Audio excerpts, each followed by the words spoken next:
This is Andi Purewal for Boxing Social, and I'm delighted to be joined by Dean Whyte here at the weigh-in for Billy Joe Saunders' world title fight with Shefat Isufi at the Lamek Stadium. Dean, how are you doing? I'm good, how are you doing? I'm all good, thanks. Obviously, it's good to hear you're doing well. You come down today for the weigh-in. What are your thoughts on that fight? It looks alright, it looks interesting, he looks in really good shape, Billy Joe Saunders, you know, because I saw him a few weeks back, or a few months back maybe. He's done well, what is that? He's at, what is he, super middleweight? Looking strong, looking in good nick. So that is impressive. I should be at the fight tomorrow to see how he performs. Saw Joe-Joyce and Yusunov. So yeah, it's interesting. Looks like a good build, you know. People don't consider Billy Joe to be a big middleweight, so now he's stepping up to super middleweight. How do you think he'll find the adjustment? Do you know what's crazy about that? He was actually heavier than the gentleman he's fighting, so that was unusual. But what it is he's got talent.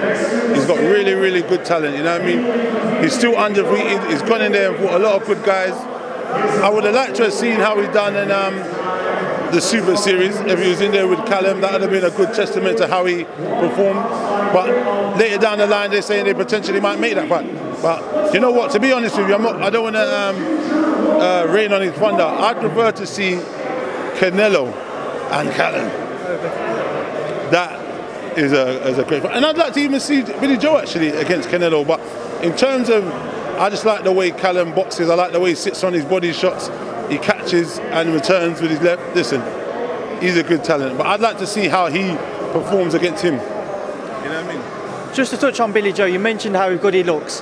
How much credit does Ben Davison deserve, not just with Billy Joe, but with Tyson Fury as well? Listen, he's done a tremendous job with them boys. I think that's what you've got to look at is he's done a great job with Tyson Fury, and then on top now, I think Billy Joe Saunders has seen what he's done and said, you know what, let me go over there, we can all have a big old family and join together, and he's done well with him. And I think they've got a few other boys over there, so, you know, kudos to him. You know, he's done his thing, and we've got to give him credit because he was an unknown quantity before, and people were saying, who the hell is he? Why is Tyson Fury going with him? So, you know what I mean? He's done tremendously well. Now, you mentioned as well Joe-Joyce and Alex Ustinov. What are your thoughts on that one? Joe-Joyce looks good. I looked at Ustinov. He's a big old unit. He just looks too old for me. You know what I mean? He looks a little bit smaller, but he just looks too old. I think he's past his best.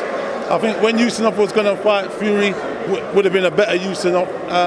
But yet again, I think it's a good fight for Joe-Joyce at this time in his career, you know what I mean?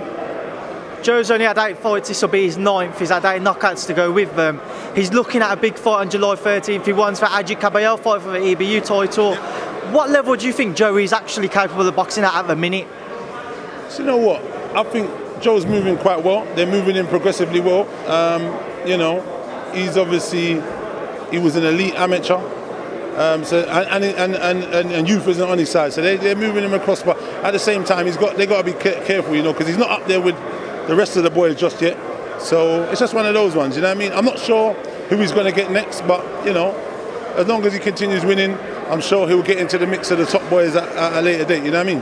Now, I interviewed his manager yesterday, and his manager said they offered Derek Chisora, Alexander Povetkin and Joseph Parker the fight for July 13th. Do you think Joe can mix it with those guys now, or do you think it's a bit too soon still? Do you know the management? Joe is a big, strong guy, and they call him the juggernaut for a reason, you know what I mean? He moves and presses forward, and he's relentless. So, you know, I don't know. Like I said, Joseph Parker's a former world champion. He moves really well. He's very sharp. It will be an interesting fight. I think it's a bit too soon for him. Not saying he can't beat him, but I just think he still needs to, you know, professional, amateur, and he needs to continue learning, you know what I mean? But listen, I think, like I said, he was an elite amateur. So I think he won like the gold at Olympics and never got it. I think he could, like I said, he's a strong guy. He's relentless. He's just going to keep coming forward and letting his hands go.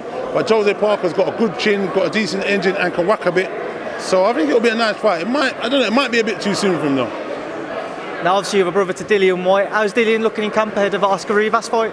Yeah, Dylan's looking well. He's, you know, he's coming down slowly. He's putting in that work, and I'm sure if you follow him on any social media networks, you can see he's grafting, he's dieting, he's living the life as he normally does. We've got a long way out, and yeah, hopefully come July the 20th, we're going to have a mega show, sold out arena, and the fans will get again to see Dylan have a great knockout. Now, I'm sure you're probably as fed up of talking about the WBC situation as what Dion is, but over the last couple of days, Deontay Wilder's had some comments saying that boxing's a sport where he has the right to be able to kill someone in the ring. I know you'd have seen it. What were your thoughts when you saw those comments? You see Deontay Wilder, he's real. I don't know what I can say for him. Listen, this is a gentleman's sport. I know he said it wasn't. I hear him saying it's a gladiator sport. I hear that also. But he's a WBC champ. He's meant to be the landmark. He's meant to be the person who's meant to show, what's the word I'm looking for? He's meant to show leadership. So talking like that, it doesn't show class as far as I'm concerned. And I think, we don't need that in the sport, him saying stuff like that, you know what I mean? If you go in there and that happens, a lot of people got to live with that. I don't know if you can, or I don't know if it's bravado or whatever, but it's just silly as far as I'm concerned. We don't need that in the sport, you know what I mean? Mauricio Sullivan's come out and said that he's going to have a hearing with Deontay. Do you think it's the type of thing which someone should be stripped of their title for, or is that too harsh punishment? Do you know what? I'm not the governing body. I don't know what should happen, but he definitely should be reprimanded harshly, because you can't go out there. People got families, and when that kind of stuff happens, that tragedy happens in the sport. As you can see, these people, the sport mourns these people who are lost through this kind of way. We don't need that. So at the end of the day, he needs to be severely reprimanded, man. You know what I mean? Which I want to link it back to yourself and to Dion. Obviously, Dion being number one in the WBC. I know nothing's been sorted yet. For over 500 days, he's been at number one. How would you feel if, say, a fight was made there and then Deontay was still making those same comments towards your brother? I'm probably sure Dubois would say maybe the same thing back to him or something. But we wouldn't be impressed with that kind of comments. You know what I mean? We probably wouldn't stand for it at all, to be honest. But obviously this weekend he goes in against Dominic Brazil. How do you see that fight planning out? Do you know what? Dominic Brazil is a tough cookie, man. You saw that when he fought AJ. I don't think he had that much experience, but he went in there, gave it his all, and took a damn hiding in that fight. You know what I mean? Since then he's come on, he's had some great wins, and hopefully now he's got Virgil Hunter. And maybe it's a bit too short notice. I hope he does well, and I hope he performs well. Hopefully we'll see. I still think Deontay Wilder probably have a bit too much for him though. And the other big heavyweight fight coming up soon, obviously AJ versus Ruiz. What are your thoughts when that one was announced for Andi Ruiz going to step in? I think that's a good fight, a late replacement. Andi Ruiz is a good fighter. You know what I mean? He had a close fight, a contested fight with what's his name, Parker. I think he won that fight, to be honest. I watched it again literally about a week ago. Really close fight, you know what I mean? So for me, I think it's a good replacement. I would have preferred to see Ortiz, but I'm happy with that fight, what he's got. I think Ruiz will start well, but I think Joshua will be successful down the line. But he's a tough guy, can take a shot. But we're going to see on June 1st. And then in a matter of just a couple of weeks later, we'll see Tyson Fury going with Tom Schwartz. Again, how do you see that one planning out? Nah, Tyson Fury should have a little bit too much for the likes of Tom Schwartz, So let's see. You know what I mean? I'm sure he's lost weight. He's looking in good shape. I think he'll have a little bit too much for that. So I don't know much about him. I think Fabio fought a guy he fought the other day, and Fabio got him out of there in 3 rounds, and he went 10 rounds with Fabio. So I don't think that guy's got much chance, to be honest. Fury is a very exceptional fighter. He's really good, naturally an excellent boxer.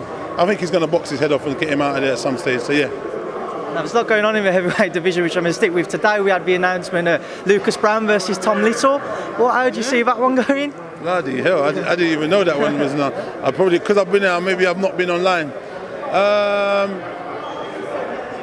I don't know, because a few fights back you would have probably said Lucas Brown, but at this juncture, I don't know. Lucas Brown seems like he's here for the payday. Tom Little, he lost to Dubois recently, but looked like he could take a punch. So, maybe if he catches him, who knows? But it's a 50-50 fight, that fight there. And another fight that people are mentioning is 50-50 fight. You've just mentioned one of them, Daniel Dubois, going in with Nathan Gorman. You're going for a lot of them. That is another interesting fight. Do you know that somewhat reminds me of Ruiz, Andy Ruiz Jr. and Joshua, the big guy, the muscular guy, the guy who's aesthetically not the same looking, but got fast hands and can box well, got a good boxing brain, similar kind of thing. I think he'll do good, Gorman, but I think maybe Dubois might nick that one in a stoppage. Now, Dean, I know whenever I see you about, you're always looking to do business. Anything that you can fill us in on today? No. I'm just meeting George Warren and that, just having a chat with him. But I'm always working, networking, having a look around, seeing what's on the landscape, seeing what talents out there. I'm always working, you know what I mean? So, yeah. Well, Dean, it's good to catch up with you. I'm sure I'll see you soon. Thanks for speaking to Boxing Social. Thanks very much. My pleasure.